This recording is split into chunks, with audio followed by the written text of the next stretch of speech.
what I really want to talk about today is how to go from just training to having a training system. Okay. So when I first became the fitness director, there was the fitness director before me basically said, "Hey, I think this position really should be broken into two different positions. Like, I think they should be separated. I think it should be a fitness director and a program director." So when he left, I became the fitness director, and there was another coach at the time that became our program director. So fitness director, obviously we talked about this. It's like, you're leading the team, you're selling, you're overseeing like the client experience, the relationships with the clients. You're doing some administrative stuff, adjusting memberships, freezing memberships, handling billing issues, those types of things. The program director when we had that position, was designing programming, right? Just like it sounds. And basically kind of overseeing like the training stuff. And when this previous director was leaving, I was like, no, I want to be, I don't really care about the programming component. That's not that important to me. It's more about, like leading the team, taking care of the clients, selling, that type of thing, right? So I basically was like, dude, you handle the programming. I don't want anything to do with that. Well, this was our original programming. I'm going to walk you guys through like the evolution here of our programming at the gym. So, if anybody's heard of Alloy Personal Training, this was early days of Alloy's programming. What they actually did is they had a business where they would sell programming to everybody. And you basically just got like a PDF that you downloaded, and that was your programming.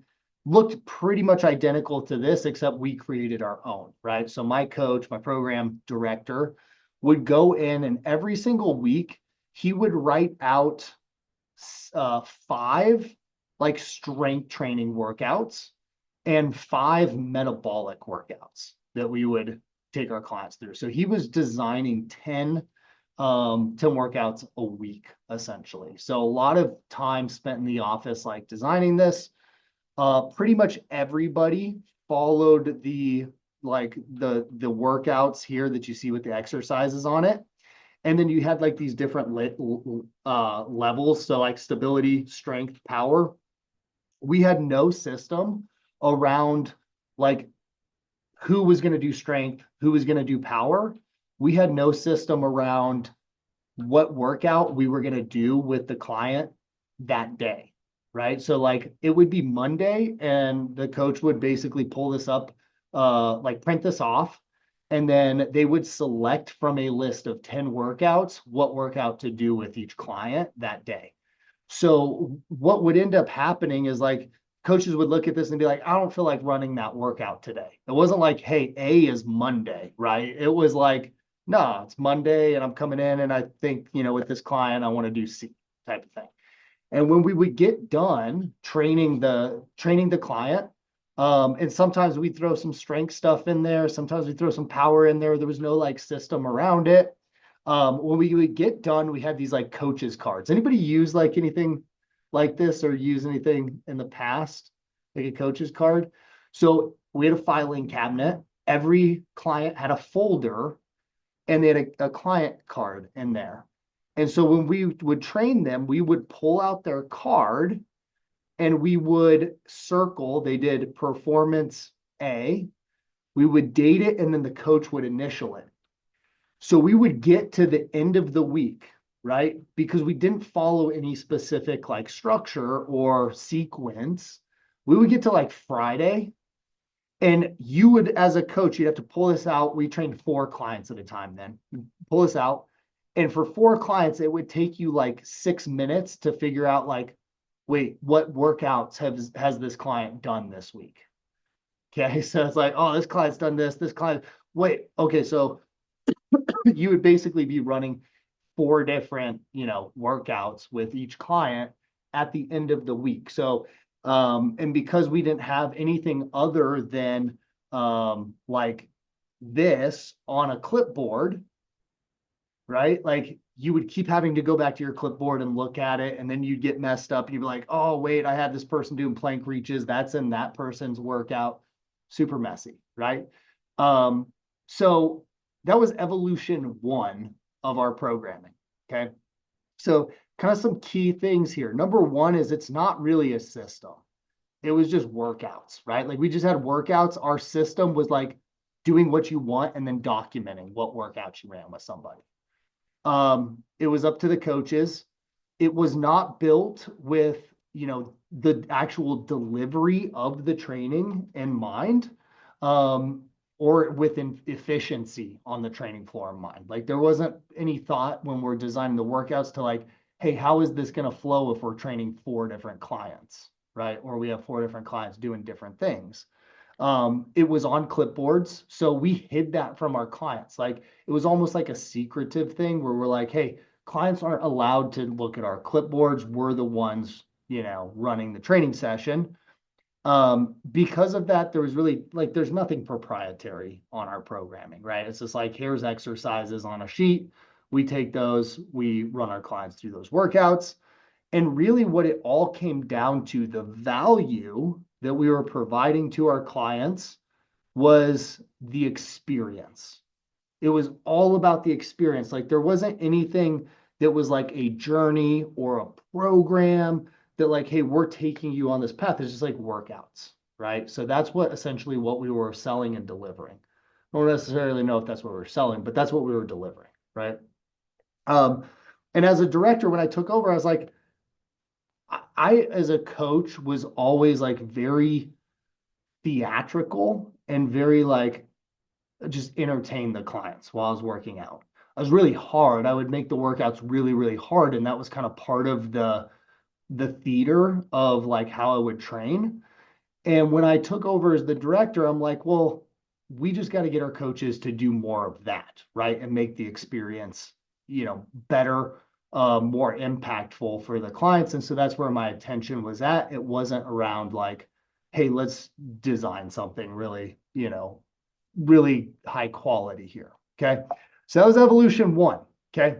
Evolution two, the program director left. He left, and then all of a sudden, like his responsibilities fell in my lap, and I'm like, okay, I got to take over the programming. So I actually started to put some thought into it, right? And I was like, I am not designing, I do not have time to sit here and design 10 workouts a week. That is not something that I'm going to do. And so I just started thinking about this, like, hey, how can I create more of a system around this? And so the first thing I did is we, as a team, got together and we just came up with basically like our macro calendar, like our macro cycle. Hey, guys, I think we could do a better job here. Instead of just like designing a workout sheet that has regular workouts on it and then strength workouts and power, and nobody's ever in one particular phase, like let's create a actual schedule here that we're going to take all of our clients through, right? So a little bit more of a system. So we came up with this is what it looked like early days. We did a hypertrophy strength and then like a volume phase 1 quarter, and then we would do like an endurance phase the next quarter. And then anybody who was like brand new, we'd do like general preparedness with them. And then I went in and I basically created workouts for those phases, right? So you can see here, this is a hypertrophy phase. This was weeks 1 and 3, and we had like 4, like 2 upper body workouts, 2 lower body workouts, and then combination of those, some total body workouts, right? And all the exercises were on here. So, and then we basically would just repeat the programming, okay? And then we would still do what we, like do the workout with the client, initial it, sign it. We'd still kind of follow that exact same process. And so that was evolution two, right? So evolution two, a little bit more of a system, right? We had like phases now and, a little bit more structure. It narrowed down the randomness of coaches, like choosing different workouts because we had less workouts, they were in particular phases. And then we kind of started to implement like, hey, Monday is, A, Tuesday is B, like that structure. But it was still very reliant on the coach to modify exercises, right? We would put the exercises on there, but it would be like, hey, if the client can't do that, come up with a modification for them. It was built with a little bit more delivery and efficiency in mind, especially around the programming, because I was being lazy and I didn't have the time. I'm like, I don't have the time to program. So like, let's create a system around this. Let's be a little bit more efficient. Still on clipboards, right? Still hidden from our clients. Nothing proprietary. There's nothing like, hey, there's no unique mechanism or anything we can really sell our clients here that's special. And because of that, still very reliant on the experience. Okay. That was evolution 2. Then evolution 3 still kept the same periodization, but instead of writing exercises on, because that was requiring too much time and the coaches were coming up with progressions and regressions anyway, we started to just design the warm up with exercises and the finishers with exercises, and then put the movement patterns in the like meat and potatoes of the workout. So I was leaving it up to the coach to decide like, hey, we're going to put an overhead press movement pattern on here. You come up with a progression or regression. Coaches were pretty much doing that anyway, right? And part of my like hiring criteria at the time with my team was like, hey, can you come up with decent progressions and regressions for the clients, right? So it added kind of this element that we had to be sure of when we were bringing on a coach, right? So we pretty much got away from doing the initials and everything and dialed it in a little bit more like, hey, we're following this specific path. The coaches weren't filling those out anyway. So it was like, well, this is kind of becoming a, nonsensical system. And so what happened is we became more reliant on the coach to modify. Okay. Still on clipboard, still in from the client, nothing proprietary, still reliant on the experience. We're still just selling workouts essentially, or that's the value to the client. And what happened with here is we created a problem. We created less consistency between the coaches because just putting the movement patterns on there and not having like exercises or progressions or regressions listed, now all of a sudden it's like I'm running into issues where the clients are like, I really like working with this coach. I don't like working with that coach, right? I like the progressions this one gives me, not that one. And so we become less consistent in our delivery across the coaching team. That's a problem when clients can train or should be able to train with any member of your coaching staff, right? Stick with me here, guys. I'm getting towards something, okay? Okay, next evolution, right? So same macro cycle, same kind of format here, right? But then what we did is we added in the progressions or the regressions, right? So now for each phase of training and every single movement pattern that we would put on our programming, right? We would have this list here of like, okay, for a squat, if you're in the strength phase, you can choose from this -3 through this +3 list. Okay, so that was our system. What do you guys think happened when we did that? Any ideas? Anybody? People choosing the same stuff. Well, people were choosing the same thing, but that's not the big problem that it created. The big problem that it created is that this was on a clipboard. So now the coach would have to look here at the exercise or the movement pattern, then go here, select from this list, and then deliver it to the client.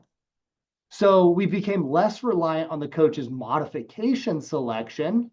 We got a more consistent experience across our coaches. So we solved that problem that we had created, right? But now you look at this last one, we created this huge bottleneck in our training because, and maybe it wasn't even noticeable to the client, but like we were really taxing our coaches during the sessions, making it very hard for them to then go look, flip, select, deliver that to the client, right? So now it's complicating the experience. Maybe it's making it a little bit better for the client, but it's making it worse for the coach. Okay. All right. Evolution 5. Okay. So evolution 5, I decided to create basically what is now Semi-Private Pro in Google Sheets. So don't ask me how I did this. I could not do this again today. Maybe I could with like ChatGPT helping me, but I don't know. I must have gone home and like snorted, a bunch of cocaine or something. And I figured out how to put all these formulas together and created this massive Google sheet where then we could take our clients' profiles, we could score them, okay? And then on the Google sheet, it would pop out with like the exercises for the client to do. So now we had a system, and the coach, instead of clipboards, is now carrying around an iPad, way more consistent across all the coaches, right? Because it's a scoring system. We now have like a proprietary thing that we built for our clients, but it's still hidden from them because instead of being on a clipboard, now it's just on a tablet on a screen. Client can't see that. We're still reliant on the experience solely, the training experience.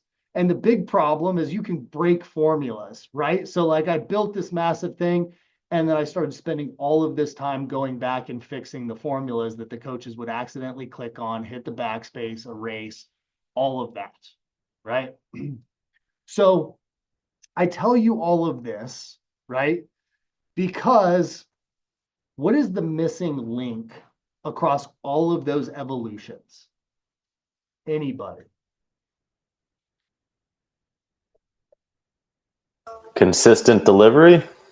Consistent delivery, we kind of nailed on that last one, right? But yeah, across all the other ones, we were missing that. If we had thought about this from this perspective when we first started doing this and adjusting our programming, probably would have solved a lot of problems for us earlier on. The missing link in all of this is we weren't thinking about it from the client's point of view. And sometimes we do that in our business where we start thinking about like systems and we start thinking about how we can be more efficient or things that we need to, clean up. And we don't ever ask ourselves like, hey, if I were a client, what would I want? What would my expectation be? And this isn't obvious, right? So it wasn't an obvious thing. It was something that we had to go through an evolution or a series of evolutions to get to. Okay. And when we created, so this is like the next evolution, right? We created Semi-Private Pro. So when we created this, we did not create it with the idea that like, hey, we're missing something on the client's end. Okay. It was more of like an afterthought, like an epiphany. Because what we did is we thought originally, we're like, okay, we created this system in Google Sheets. Now we need something that can't be broken. We need to turn that into an app. And by the way, if we display the client's individual workouts on tablets, our coaches will be faster going from person to person to person and give each person their workout, right? Like instruct the clients. So we were thinking about it from this like flow standpoint, even now, right? Or even at this point, a stage in the game when we created the app, right? But then something crazy happened that we started to like notice is when we started to train our clients off of a tablet that had their name on it, we were like, oh, this is a big deal to the clients.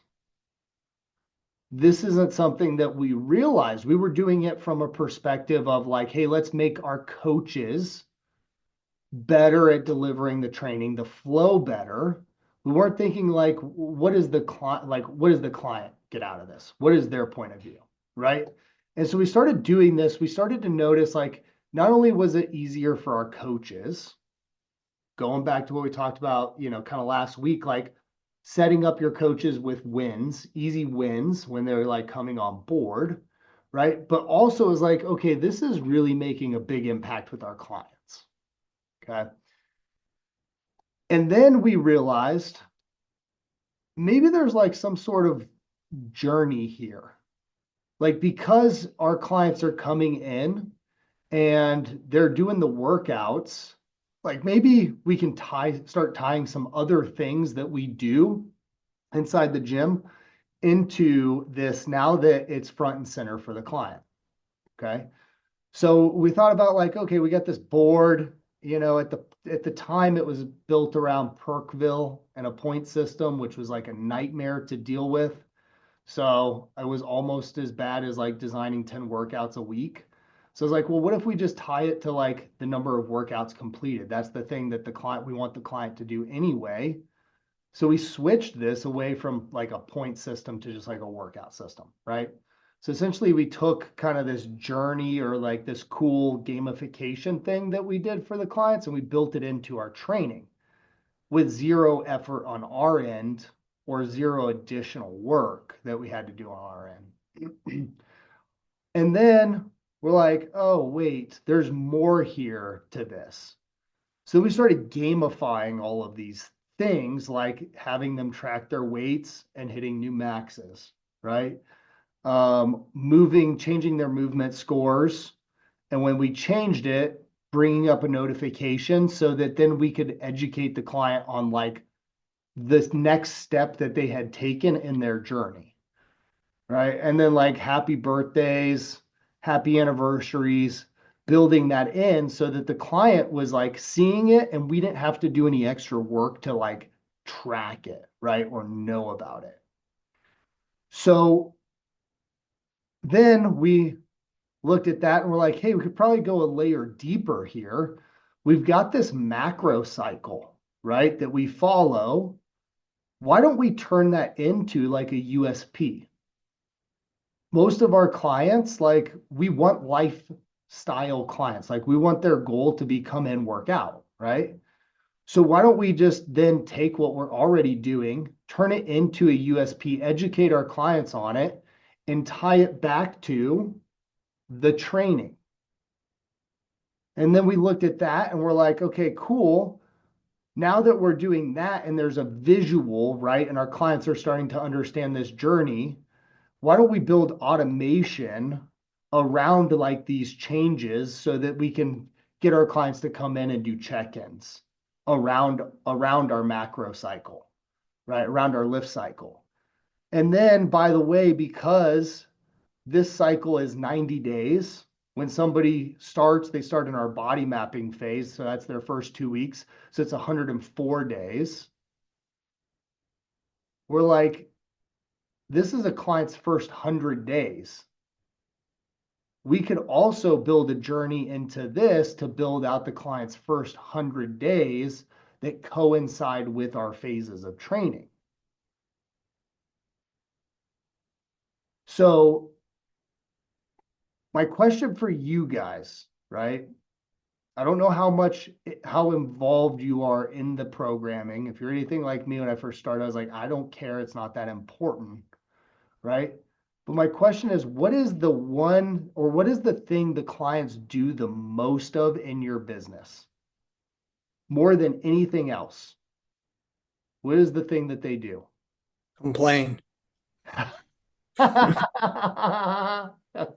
Complain. They work out, right? Like that's the number one thing that happens. And so our training system is really like what our business is at its core, right? Like that's the nucleus of our business.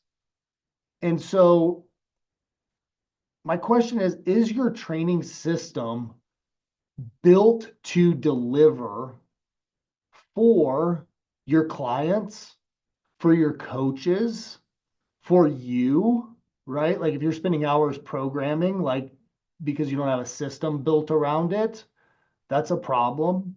So we went through, like, guys, what I just walked you through is essentially kind of like 10 years of evolution.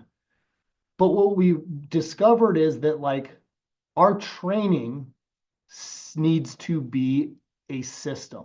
We need to be able to look at it as like this is the hub and we've got all these other spokes built into it or tied to it of our like things that we're trying to get our clients to do. Okay. So Show of hands, like how many of you guys do the programming for the gym or involved in that process? Okay. Okay, it looks like most of you. Okay. So there's kind of a criteria here. And I don't know if this is necessarily like a complete list or not, because I keep discovering things, right? So it's continuing to evolve, but I have kind of a punch list of things that you should build into your programming when you are thinking about it. Okay. And thinking about it from like the client's perspective and the gym's perspective and the coach's perspective. So number one is your training system marketable. So if we go back to our very first evolution, we had workouts on a clipboard. Is that marketable to a client? Is there anything there that's a unique selling proposition that we're presenting to a client that a client can't get at a gym down the street? There isn't, right? Like, even if we had some secret special sauce way of designing our programming, we weren't showing it to the clients, we were hiding it. Therefore, it's not something that they're ever going to remember beyond like a sales consultation, right? Like maybe it sounded really good when we pitched it to them, but then they forget all about it. And then they're coming in and what is the thing that we're selling? The experience, right? Like the workouts. And that's the only level or layer of value that we're providing. Okay. So like, is your training that you guys do and deliver to your clients, is it marketable? Is it something that resonates with your target audience? Right? Like obviously, like CrossFit doesn't necessarily appeal to somebody that's 60 years old, right? So like, does what you guys do, could you position that in a way that like, hey, this makes, sense to the type of clients that we have and want to attract? So a simple example of this is, if we go back here, hold on, let me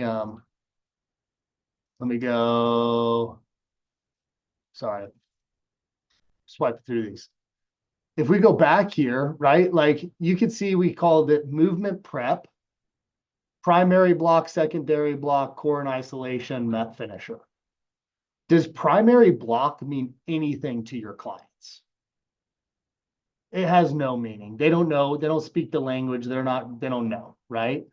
So what we did as an evolution, skip back here, right, is we started to call these things like, hey, we know that your goal as a client is to move better. We know you want to get stronger. We know you want to build muscle. We know you want to lose fat. So we started calling our blocks, labeling our blocks instead of block A, block B, calling them those things. This is our get stronger block. This is our move better block, so that it resonates with the client, right? Now, all of a sudden, what we've done is we've taken a workout and we've turned it into something that's marketable for our clients. Okay.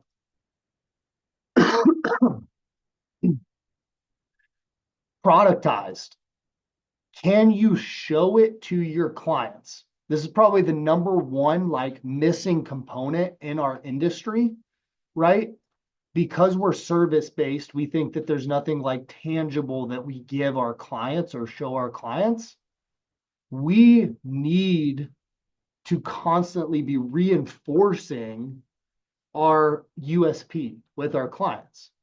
So when we started displaying everybody's workouts for them on tablets instead of hiding it on a clipboard, we realized like, oh, this is constantly reminding them that what we sold them in the consultation, that they cared about moving better, building muscle, getting stronger. We realized that like now when they come in and they see those blocks that we just sold them, like, hey, we guess you got 3 goals. You want to feel good, you want to lose body fat, you want to get stronger. Look, guess what? Your workout's designed for that. We realized like, oh, there's a connection here because I can see it, because I can feel it.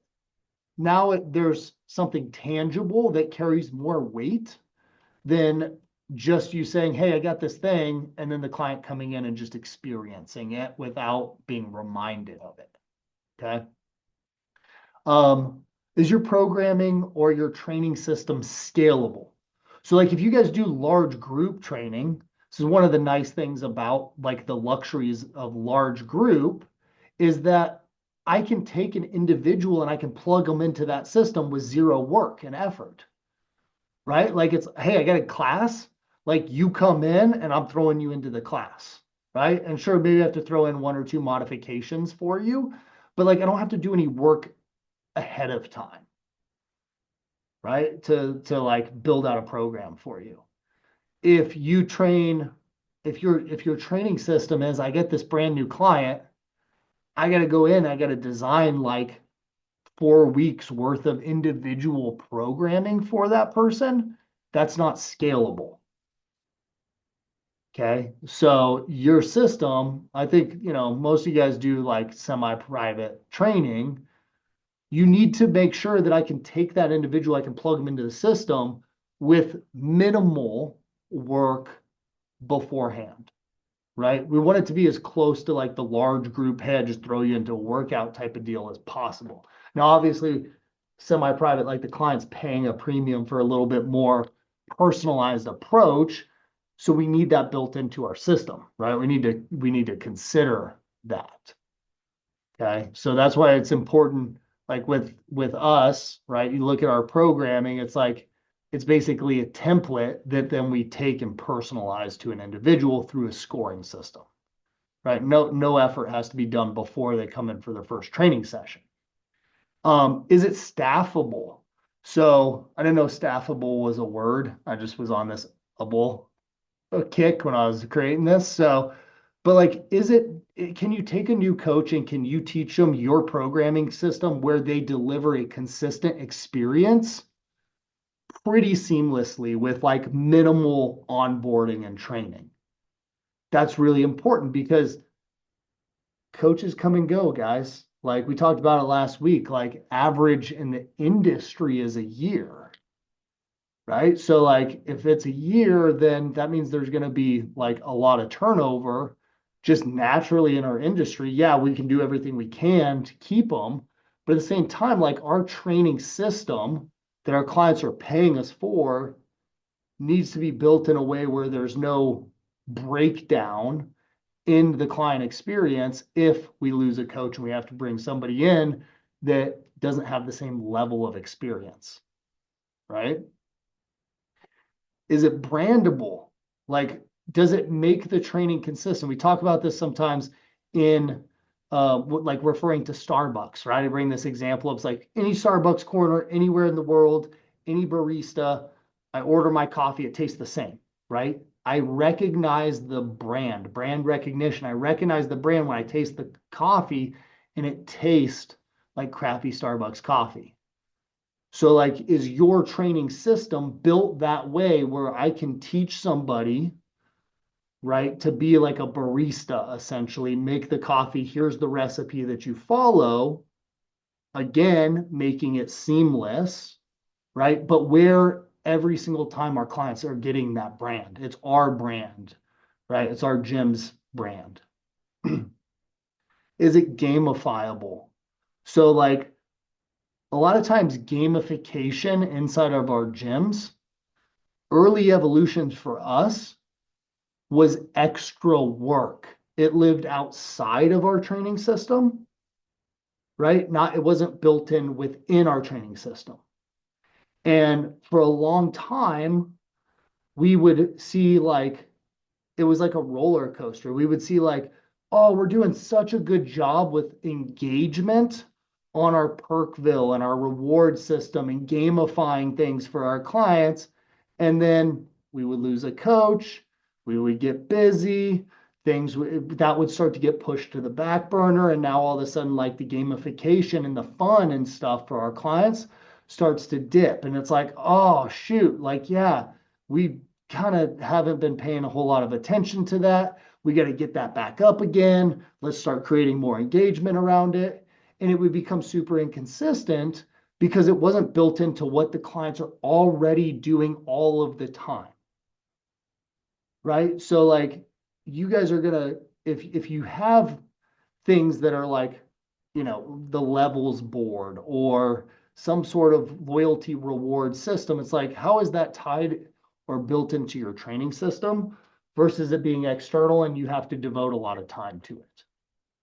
Because that's where we run into trouble there. And then if you guys notice, like, when I'm telling that story, kind of the last several things that we realized is like, hey, there's a bigger journey here, right? Like, before our journey with our clients was like, hey, come in, work out, and then we'll do like check-ins, and then we'll see how you're doing with your check-ins. And of course, like, you're gonna get stronger, but we didn't track it. We never could figure out a way to get our clients to track their weights, or if we did track it, it was on a piece of paper. So like, who's gonna go into that client's profile or into their folder and open it up and look at their progress and enter that into an Excel sheet to show the client a chart and like all of those things? Like, no, we don't have time. We're busy. We don't have time for that. Right. And so it's like, okay, well, how do we take our existing training system and create a journey around that for our clients?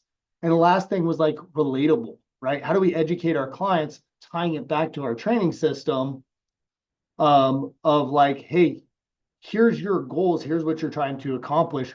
That's built into every single training session, right? Like, what exists within the training in order to constantly be reminding our clients of like, we're taking your goals into consideration. Okay. So a reason I wanted to share this with all of you is, as a director early on, I didn't give a crap about the programming. I thought it was about the person, like the individual coach that was running the training session. I thought everything was up to them, whether they made or broke a training session. Right. And then we would lose a coach, and then we would lose clients because we lost a coach, and then bring another coach in, and you got to train that person, and they're a little bit different than the other coach, right? So the experience changes, and then the clients like that experience or they don't like that experience. And then there's just like this inconsistency. And then there's no unique selling proposition. There's no marketable concept that differentiates us, that we're selling our clients. There's nothing to retain our clients built into the training session. So do you guys see all of those different layers, like how everything kind of can tie back into your training? I didn't recognize any of that. And if I had just thought about it from like a client's perspective, right, which I did, but I was thinking about it from like, hey, from an experience standpoint, what are we giving the client? Well, workouts, right? Like the client's coming in having a good workout. I wasn't thinking about it from all these different angles and all these different layers. And so the point is that I want to just make to you guys is like, if you're involved in the programming, you want to start by thinking about like, how is my programming marketable to my clients? How does it make us different than the gym down the street? And then how do I show that to my clients? How do I demonstrate it? And then how do I get my coaches to deliver that every single time? Okay. So that's all I got. I'll take any questions that you guys have, but don't underestimate the power of the training. If you're just thinking about it through the lens of workouts, like, you are missing the mark entirely.